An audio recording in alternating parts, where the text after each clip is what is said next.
বাংলাদেশের আপোষহীন নেত্রী, জননেত্রী বেগম খালেদা জিয়ার সন্তান, সুযোগ্য সন্তান, বাংলাদেশে ফিরবে জিয়াউর রহমানের সন্তান। ওগো আমার ভাইয়েরা, আমরা চাই জিয়াউর রহমান দেশে ফিরে আসুক এবং একজন পুরুষ হিসাবে দেশের রাজনীতিতে নেতৃত্ব দিক। এবং বেগম জিয়া যেমন ইসলামের জন্য সফট কর্নার ছিল, তার কাছে ইসলামের সফট কর্নার ছিল, শহীদ প্রেসিডেন্ট জিয়াউর রহমান যেমন সংবিধানে বিসমিল্লাহ স্থাপন করেছেন, শুধু তাই নাই, ইসলামী মূল্যবোধে বিশ্বাস এটাকে ধারণ করে যিনি রাজনীতি করেছেন, আমরা চাই এমন ইসলামী মূল্যবোধে বিশ্বাসী রাজনীতি তিনি করবেন। এবং বাংলাদেশে যেমন করে বেগম খালেদা জিয়া আলেমদেরকে গুরুত্ব দিয়েছেন, আলেমদের পক্ষে কথা বলেছেন, তাদেরকে মন্ত্রী করেছেন, এমনকি তাদের ফাঁসির বিরুদ্ধে সোচ্চার কণ্ঠ ছিলেন তারেক রহমানও এর প্রত্যাশা। ঠিক না বা ঠিক? কিন্তু প্রথম আলু চাই অন্য। প্রথম আলু বলিয়েছে যে সে তারেক রহমান দেশে এসে যেন সবাইকে নিয়ে একসাথে চলে এবং যেন মিডিয়ার ব্যাপারে সচেতন থাকে। তার মানে যেন প্রথম আলু সেদ্ধ না করা হয়, যেন এইগুলোতে একটু খেয়াল রাখা হয়। ঠিক না বেঠে? তোমরা নিউজ করবা উল্টো পাল্টা, আমরা নিউজে হামলা, আমরা সাংবাদিকদের উপরে হামলা, আমরা সংবাদ মাধ্যমের উপরে হামলা, চ্যানেলে হামলা, এগুলো পছন্দ করি। আমরা এইগুলো পছন্দ করি না, কিন্তু এই রাজনীতি চালু করেছিল আমার দৈনিক সংগ্রামের সম্পাদক আবুল আসাদের দাড়ি ধরে টান দেওয়া হয়েছিল, নয়া দিগন্তে আগুন লাগানো হয়েছিল। তখন কি মনে ছিল না ওরাও সাংবাদিক এবং এরাও সংবাদপত্র প্রকাশ করে? দিগন্ত টিভি বন্ধ করা হলো, ইসলামিক টিভি বন্ধ করা হয়েছে না হয় নাই? আজ পর্যন্ত দিগন্ত টিভির সম্প্রচার আর করতে দেওয়া হলো না, ইসলামিক টিভিটা চললো না, পিস টিভিটা বাংলাদেশ থেকে বন্ধ করে দেওয়া হলো। কি এমন অপরাধ? এই মিডিয়াগুলোর স্বাধীনতার দরকার ছিল না? ছিল না। আমরা চাই যেহেতু আগে জিয়াউর রহমান, বেগম খালেদা জিয়া ক্ষমতায় থাকতে এই চ্যানেলগুলো ছিল, তারেক রহমান দেশে আসার পরে যেন এই চ্যানেলগুলো চালু করে দেন, তারেক রহমান যেন সুস্থ রাজনীতির পথে মানুষদেরকে এগিয়ে নেন। আমরা দোয়া করি আল্লাহ রাব্বুল আলামিন যেন দেশের জন্য, ইসলামের জন্য কবুল করে নেন, বলেন আমিন। কিন্তু যদি কোনো ষড়যন্ত্রে পা দেন, যদি কোনো ফাঁদে পা দেন, তাইলে এই জাতির কপালে দুঃখ আছে না নাই? এই জাতি বড্ড বিপদে পড়ে যাবে রে। এই জাতি জুলাই আন্দোলন করে যে জুলাইটা এনেছে, জান দেব জুলাই দেব না, এই স্লোগানকে বুকে ধারণ করে আমার মুগ্ধ আবু সাইদ, আমার শান্ত, তাদের রক্ত, ওসমান হাদির রক্তর মূল্যায়ন করে বাংলাদেশে রাজনীতি করবে, এটাই প্রত্যাশা এবং এটাই আমরা তার কাছে প্রত্যাশা করি। বলেন ঠিক না বে ঠিক? এরপরে হুজুর হাদির জন্য দোয়া করাই, চুকনগর ইমামের চাকরি চলে গেল, এই বিষয়ে কিছু বলবেন আমার ভাইয়েরা? আমার হাদি ভাইয়ের জন্য দোয়া করলে যদি চাকরি চলে যায়, ওখানে চাকরি করার দরকার নাই, রিজিকের মালিক কি? এখনো অনেক মসজিদ আছে যেই মসজিদে হক কথা বলা যায় না, আবার এমন অনেক মসজিদ আছে রে যেই মসজিদের ইমাম হক কথা বলে না। কি হবে আলেম হয়ে ইমাম সেজে মসজিদেতে, পারো যদি সত্য কথা উচ্চ স্বরে না বলিতে, চাকরির ভয় করো যদি ছেড়ে দাও ইমামতি, চাকরির ভয় করো যদি ছেড়ে দাও ইমামতি।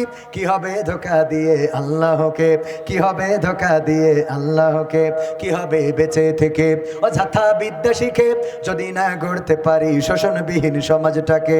কি হবে বেঁচে থেকে? এই জন্য ইমামতি যদি চলে যায় দুঃখ করার কিছু নাই। আমি মাঝে মাঝে বলি, ইমামতি করে যারা অলস হলো তারা।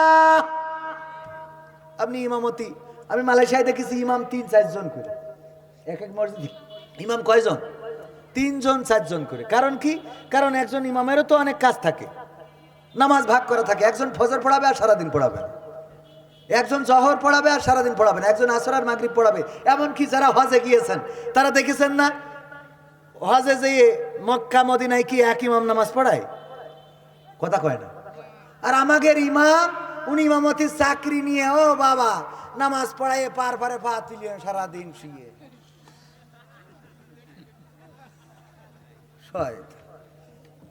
ইমাম সাহেব থাকবে কর্মঠ, অন্য কাজে ব্যস্ত থাকতে হবে। এক ইমামতি ওই চাকরি নিয়েছে 5,000 টাকা বেতন, ওই এইগুলো করা যাবে? ইমাম কর্মঠ হইতে হবে। মসজিদে আপনি ইমামতির চাকরি একা করবেন কেন? আপনি বলবেন ইমাম 3 জন মিলে থাকবো, বেতন দিতে হবে 10,000 করে। গ্রামে মানুষের টাকা নেই, ওর বাড়ি এলইডি চলে, ওর ওয়াইফাই বিল চলে, ওর ডিশ অ্যান্টিনা চলে, মেয়ের টিকটক চলে, বোর লাইভ চলে, ও খালি মসজিদের ইমামের বেতন চালাইতে পারে না। কথা কয় না? এই ফকরেমি কাজ ইমামদের করার দরকার নেই। আপনি আসেন, আমরা একসাথে গলা ধরি ওয়াজ করি, খাবো, তাও ভালো।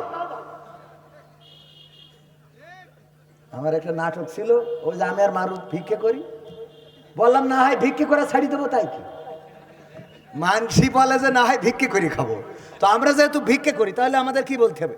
আমি বললাম যে অসুবিধা নেই, অত ভয় পাওয়ার দরকার নেই, না হয় ভিক্ষে করে ছেড়ে দেবো। ঠিক আছে না বাজান? তো ইমামতি ছেড়ে দিতে হবে, কিন্তু কোন মসজিদের সভাপতির গোলামি করা যাবে না, কোন মসজিদ কমিটির গোলামি করা যাবে না। আমি বলেছি মসজিদের সভাপতি হবে সে যে ইমামের অনুপস্থিতিতে জুম্মার নামাজ পড়াইতে পারবে, তা না হলে চলবে না। কথা ঠিক আছে? ইমামের পরিচালনা দেখেন, মুয়াজ্জিনের সার্টিফিকেটের মান বেশি না ইমামের সার্টিফিকেটের মান বেশি? মুসাল্লির সার্টিফিকেটের মান বেশি না মুয়াজ্জিনের সার্টিফিকেটের মান বেশি? তাহলে মুসাল্লির থেকে মুয়াজ্জিন উপরে, মুয়াজ্জিনের থেকে ইমাম উপরে। যেহেতু ইমামকে একজন সভাপতি চালায়, সুতরাং সভাপতির সার্টিফিকেট এর যদি মাওলানা হয়, তোর তো মুফতিরটাও মানে ইফতার সার্টিফিকেটও লাগবে। কথা কয় না?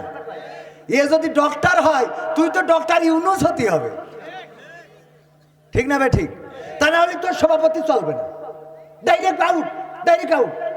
ওর বলতে হবে খবরদার আপনি কথা বলেন, একদম চুপ থাকেন, সামনে বসে থাকেন, আপনি কি ডাক, এই মনে থাকবে এইগুলো? হ্যাঁ, মসজিদ চলবে আপনার। আমি মাঝে মাঝে বলি, ও আমরা ওই জায়গায় দিতে গেলে 4 দোকানে আপনার বিল, আপনার ফ্রিজ, ও বাবা কুরবানি দেওয়ার আগে বড় ফ্রিজ, ওতে অভাব হয় না, ইমাম সাহেবের টাকায় অভাব হয়ে যায়। ইমামরাও মাথায় নিতে হবে, কোনো কমিটির গোলামি করে কোনো ইমামতি হবে না। ইমামতি ছেড়ে দিয়ে আপনি রিক্সা চালান, আপনি ইজি বাইক চালান। আমার রাসূল ইহুদির কূপের পানি তুলে রিজিক অন্বেষণ করেছেন। আল্লাহর নবীরা জুতা সেলাই পর্যন্ত করেছেন, দর্জি ছিলেন, কামার ছিলেন, হাতুল দিয়ে বাড়ায় বাড়ায় দাউদ আলাইহিস সালাম দা ছুরি কাঁচি বানাইতো। তো তুমি কি দাউদের থেকে বেশি ইয়ে হয়ে গেছো? কথা কয় না? আমাদের কিছু লেখাপড়া কইলে শিক্ষিত মূর্খ হয়। লেখাপড়া করেছে বিএ পাস, তাই ও আর দোকান চালাইতে পারবে না, ও আর রিক্সা চালাইতে পারবে না, ও আর মাঠে কাজ করতে পারবে না। ও কি করবে? ও বেকার বসে থাকবে, ঘুরি বেড়াবে, গাঞ্জা টানবে, আর বলবে আমি টাইটেল পাস।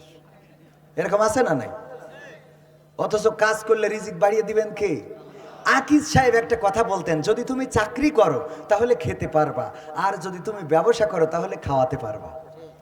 যদি তুমি চাকরি করো তাহলে খেতে পারবা, আর যদি তুমি ব্যবসা করো খাওয়াতে পারবা। আলহামদুলিল্লাহ। আমি